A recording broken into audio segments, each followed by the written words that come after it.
তো মাহির, তুমি বড় হয়ে কি হতে চাও? পাইলট হতে চাও?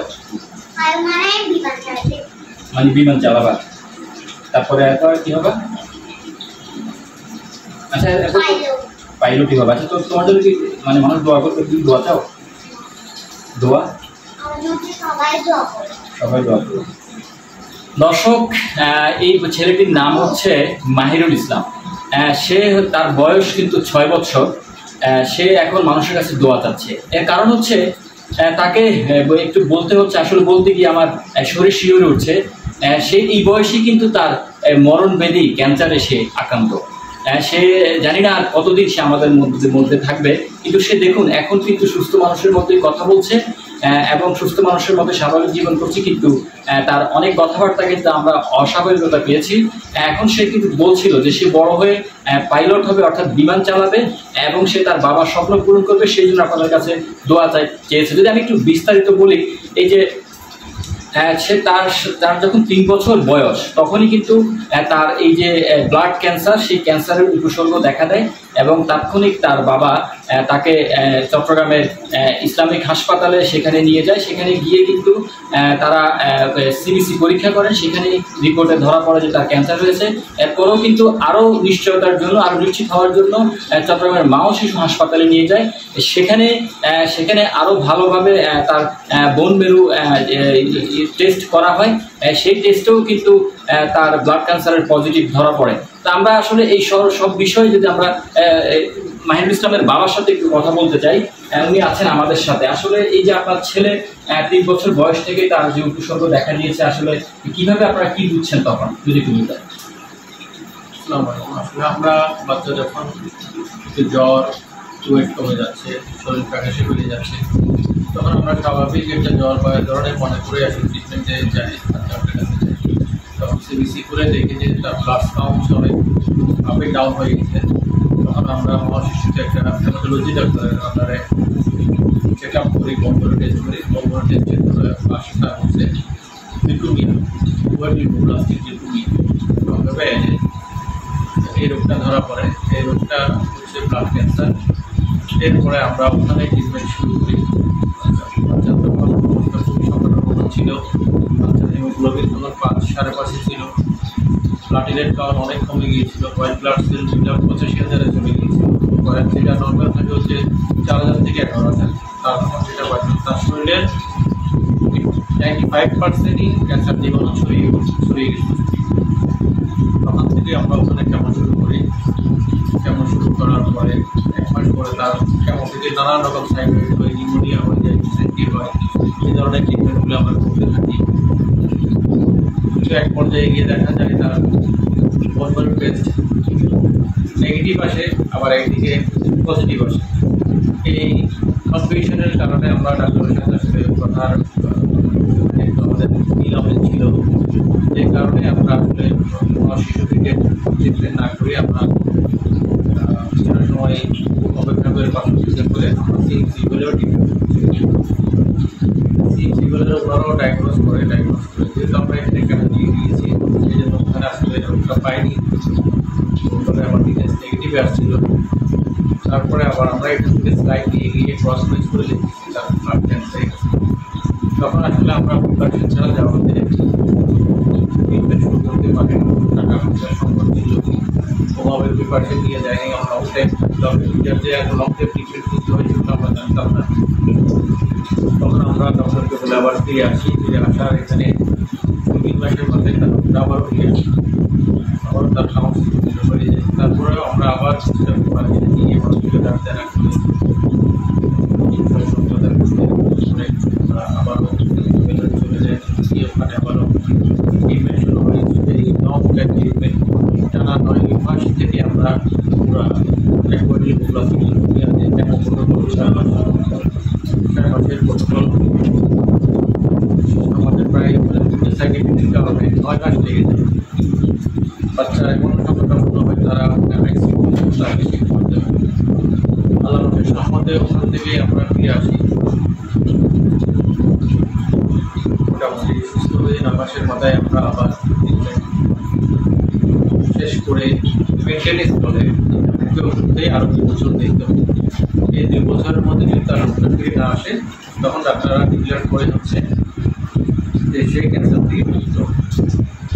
কিন্তু ভাগ্যের নির্মম পরিহাস, আমরা এসে আমাদেরকে 3 মাস পর আমারও গোলাপে যাওয়ার কথা বলেছিল, কিন্তু আমরা সংকটের কারণে 3 মাস পর ওটা যেতে পারিনি। ওটা আমরা দেশে ট্রিটমেন্ট চালিয়ে নিয়েছি। পরবর্তীতে শেষের লাস্ট বার যেবার যাওয়ার কথা, শেষের বার আমরা আবার গিয়েছিলাম, গিয়ে আমরা যখন আর ওখানে যেতে পারবো না, ট্রিটমেন্ট করতে পারবো না সংকটের কারণে, আমরা 1 বছরের ওষুধ বলে আমরা ফিরে চলে আসি। এর মধ্যে আল্লাহ আমার বাচ্চা খুব ভালো ছিল, সুস্থ ছিল, খেলাধুলা করছে। আমরা আস্তে আস্তে তাকে নিচ্ছি, তাকে পড়ালেখা করিয়ে দিব। কিন্তু ইন্টিমেন্টে দেখা যাচ্ছে 9 মাস যাওয়ার পরে 2024-এর আগস্টের দিকে যখন দেশে ওই টাইমেই আবার তার সমস্যা শুরু হয়। আবারও ডায়াগনোজ করে দেখি যে এখন পর্যন্ত আপনার কত টাকা খরচ হয়েছে এবং প্রতি মাসে কত টাকা খরচ যাচ্ছে? আসলে দীর্ঘ 4 বছরের ট্রিটমেন্টে দেশে ইন্ডিয়াতে সব কিছু মিলিয়ে আমার প্রায় 80 লক্ষ টাকার মতো খরচ হয়ে গেছে। যেহেতু তার মধ্যে নানান রকম সমস্যা, জটিলতা অনেক বেশি হয়ে গেছিল, আইসিইউতে বারবার শিফট করা লাগছিল, ব্রেন হ্যামারেজ হয়ে গিয়েছিল, সেজন্য আসলে টাকাটা বেশি খরচ হয়ে গেছে। এখন প্রতি মাসে প্রায় তার 1.5 লক্ষ টাকা তার পিছনে খরচ হচ্ছে আর কি। সবার সহযোগিতা নিয়ে হয়ে যাচ্ছে।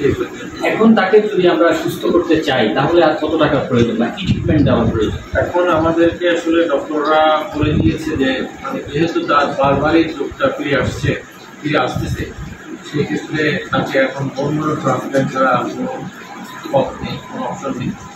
তাকে পুরো সুস্থ করতে হলে বোন ম্যারো ট্রান্সপ্ল্যান্টই করতে হবে। এখন ডক্টররা বোন ম্যারো ট্রান্সপ্ল্যান্টের খরচ বাবদ আমাদেরকে প্রায় 35 লাখ টাকা বাজেট ট্রান্সফার করতেছে। প্রায় 4 থেকে 5 মাস ট্রিটমেন্ট আছে, এর মধ্যে 1 মাস পুরো আইসিইউতে ডুবে থাকতে হবে তাকে নিয়ে। এখন এই যে সামনে যে আরো অনেক টাকার ভার আপনার মাথার উপর, আসলে এই বিষয়টা আপনি কিভাবে ওভারকাম করবেন? আসলে এখন এটাই আসলে মেইন, কারণ আমি আজকে 4 বছর ট্রিটমেন্ট করতে করতে সব কিছু নিজের চাকরি বাকরিও নেই, ব্যবসা বাণিজ্য কাজকর্ম যা ছিল সব কিছু আস্তে আস্তে শেষ করে সব কিছু বাচ্চা হিসেবে চলে গেছে। এখন শেষ চিকিৎসা যেটা বলতেছে ডক্টররা বোন ম্যারো ট্রান্সপ্ল্যান্ট, এই জায়গায় এসে আমি একদম হতাশ হয়ে গেছি, নিঃস্ব হয়ে গেছি। আমার কিছু করার নেই, আমার হাতে এখন নেই যে আমি যে উঠে নর্মাল একটা কেমো দিয়েও তো ট্রিটমেন্ট চালিয়ে যাবো। আমি এখন এই অবস্থায়ও নেই, কিন্তু আমার বাচ্চার ট্রান্সপ্ল্যান্ট ছাড়া কোনো ট্রিটমেন্ট নেই। এই অবস্থায় আসলে এখন দেশ প্রতিবেশী বন্ধু বান্ধব সবার সহযোগিতা যদি পাই, সবার যদি দয়া হয় আমার বাচ্চাটা যদি, তাহলে আমার বাচ্চাটাকে হয়তো আমি শেষ চিকিৎসা বোন ম্যারো ট্রান্সপ্ল্যান্টটা করে হয়তো সুস্থ করে নিয়ে আসতে পারছি, আল্লাহ যদি চাই। দর্শক, আসলে আমরা মাহিরের বাবার সাথে কথা বলছি, যে উনি বলছিলেন যে এখন যদি তাকে সুস্থ করতে হয় তাহলে আরও প্রায় 35 থেকে 40 লাখ টাকার প্রয়োজন। তিনি ইতিমধ্যেই কিন্তু 80 লাখ টাকার মতো খরচ করে ফেলেছেন। তিনি বলছেন যে তিনি নিঃস্ব হয়ে গেছেন। আসলে এমন কোনো স্বজন নাই যে যার কাছ থেকে তিনি টাকা ধার করেন নাই। পাড়া প্রতিবেশী আত্মীয় স্বজন সবার কাছ থেকে কিন্তু টাকা ধার করে কিন্তু একমাত্র বাবা ডাকটি অব্যাহত রাখার জন্য সে প্রাণপণ চেষ্টা করে যাচ্ছেন। এখন কিন্তু তিনি একেবারে নিঃস্ব হয়ে গেছেন। তার একটি চাকরি ছিল, তিনি আইটি ইঞ্জিনিয়ার ছিল। সেই চাকরিটিও 4 বছর আগে ছেলের জন্য, যেহেতু ছেলেকে দেখাশোনার দেখভাল করার মতো আর কেউ নেই, এই ছেলেকে মেডিকেল নিয়ে দৌড়াতে হচ্ছে এবং শুধু ভারতেও পর্যন্ত নিয়ে যাওয়া হয়েছে 2-2বার। তো এই জন্যই কিন্তু তিনি চাকরি ছেড়ে দিয়েছেন এবং চাকরি ছেড়ে ছেলেকে বাঁচানোর জন্য, যেহেতু একটি মাত্রই ছেলে, এই ছেলেকে বাঁচানোর জন্য তিনি সর্বোচ্চ চেষ্টা করছেন। শুধু এখন তার মাত্র নিজের জীবনটা দেওয়ার বাকি। দর্শক, তিনি আসলে চাচ্ছেন যে এই সমাজের বিত্তবান যারা আছে এবং সরকার পর্যায়ে যারা আছে, উচ্চ লেভেলে যারা আছে, প্রভাবশালী যারা আছে, তারা যদি একটু এগিয়ে আসে তাহলে হয়তোবা তিনি তার ছেলেকে একটু বাঁচানোর আকুতি করছেন সেটি পারবেন এবং তার ছেলেকে সুস্থ করতে পারবেন। সুস্থ করে আরও যতদিন তিনি তার ছেলেকে তার কাছে রাখতে চান, হয়তোবা সেই প্রত্যাশাটা, সেই ভরসাটা তিনি পাবেন। আমরা এই মুহূর্তে যদি আমরা একটু কথা বলতে চাই যে মাহিরের চাচার সাথে, উনিও কিন্তু ছোটবেলা থেকে ওনার হাত দিয়ে কিন্তু মাহির বড় হয়েছে। তারপর মাহিরের চাচার সাথে একটু কথা বলবো যে আপনি বলেন যে আসলে এই যে আপনার ভাইয়ের ছিল, অর্থাৎ আপনার ভাতিজা, ও যে আগে কেমন ছিল, এখন তার পরিবর্তনটা কেমন এসেছে? অসম্ভব বুদ্ধিমান এবং ভালো ছিল, লেখাপড়ার মনোযোগ ছিল, লেখাপড়া করাবো ওই পর্যায়ে ওর রোগটা চলে আসে। আজকে প্রায় দীর্ঘ 4টা বছর ওর চিকিৎসা করাতে গিয়ে আমাদের পরিবারের মধ্যে এমন অবস্থা হয়ে গেছে যে আর সম্ভব হয়ে উঠতেছে না। ওর চিকিৎসা করা ওর চিকিৎসা আমাদের পক্ষে সম্ভব হচ্ছে না। এমন তো অবস্থায় ওর বন্যার ডাক্তার বলে দিয়েছে ওর বন্যার ট্রান্সফার ছাড়া ওকে কিচ্ছুই এটাই লাস্ট ওর চিকিৎসা ওর জন্য। এখন এই অবস্থায় আমাদের পক্ষে আর সম্ভব হচ্ছে না ওকে বাঁচানোর জন্য, ওর চিকিৎসা ব্যয় বহন করা। এই অবস্থায় যদি আমাদের সহযোগিতা, সমাজের বিদ্যমান মানুষ যারা আছে তাদের সহযোগিতা চাচ্ছি, ওদের সহযোগিতা কামনা করছি। সব দেশে কিংবা দেশের বাইরের যারা আছে প্রবাসী ভাইরা, ওনারা যদি আমাদের সহযোগিতা করে আমার ভাতিজা মাহির ইসলামকে সুস্থ করতে পারবো, সবার কাছ থেকে দোয়া চাচ্ছি আর সহযোগিতাই চাচ্ছি, এছাড়া কিচ্ছু করার নেই। দর্শক, আসলে মাহিরের চাচাও কিন্তু বলছেন আসলে ওনার হাতের উপর দিয়ে কিন্তু একমাত্র ভাইয়ের ছেলে বড় হয়েছে। সেই ছেলে আগে যেমন ছোট আব্বু করে ডেকে কাছে আসতো, এখন কিন্তু অনেকটাই মাহির কিন্তু অসুস্থ থাকার কারণে সেরকম তাকে কাছে পাচ্ছে না। সেই জন্য তিনি অনেকটা আবেগপ্রবণ হয়ে যাচ্ছে, কথা তেমন বলতে পারছে না। তারও কিন্তু প্রত্যাশা, যদি আসলে তারা একেবারে অসহায় হয়ে গেছে, তাদের আর কোনো উপায় নেই, তাদের দেয়ালে পিঠ থেকে গেছে, এখন একমাত্র পাড়া প্রতিবেশীরাও তারাও আসলে তাদের অনেক সীমাবদ্ধতা রয়েছে, তারা অনেক চেষ্টা করেছেন। এখন একমাত্র যারা প্রভাবশালী, সমাজের বিত্তশালী এবং সরকার পর্যায়ে যারা আছে, তারাই কিন্তু একটু যদি সহযোগিতার হাত বাড়িয়ে দেয়, তাহলে এই মাহির আবার সুস্থ হয়ে তাদের কোলে ফিরে যেতে পারে। আগের মতোই মাহির আবার লাফালাফি করতে পারে, পড়াশোনা করতে পারে। তো আমরা এই মুহূর্তে আবার একটু কথা বলতে চাচ্ছি যে আমাদের পাশেই কিন্তু মাহিরদের যে প্রতিবেশী আছে তাদের সাথে একটু কথা বলবো। তো আপনারা তো আসলে আপনাদের দেখে আসছেন মাহিরের বাবাকে, ওনাকে আপনারা কী ধরনের সহযোগিতা করেছিলেন এবং সামনের দিনগুলোতে আসলে ওনাকে কীভাবে কাটবে, আপনারা তাদের কীভাবে পাশে থাকবে যদি একটু বলতেন। আসসালামু আলাইকুম। আপনারা তো আসলে সম্পূর্ণ এই রোগের বিষয়গুলিতে শুনেছেন। আমরা আসলে পাড়া প্রতিবেশী সবাই সহযোগিতা করছি এবং আমাদের সমাজের থেকেও অনেক সহযোগিতা করা হয়েছে, সবাই পাড়া প্রতিবেশী সহযোগিতা করা হয়েছে। আসলে মাহিকে এর বাবা বাঁচাতে চান, আপনাদের শরণাপন্ন হয়েছে। বাবা শব্দটা শুনলে সবাই, যার বাবা আছে সেই বুঝে ছেলে বাবা কী জিনিস। তো প্রত্যেক বাবা চায় আসলে তার সন্তানকে সুস্থ করে আবার নিজের মতো করে মানুষ করার জন্য। আমি আকুল আবেদন জানাচ্ছি সমাজের পক্ষ থেকে, পাড়া প্রতিবেশীর পক্ষ থেকে।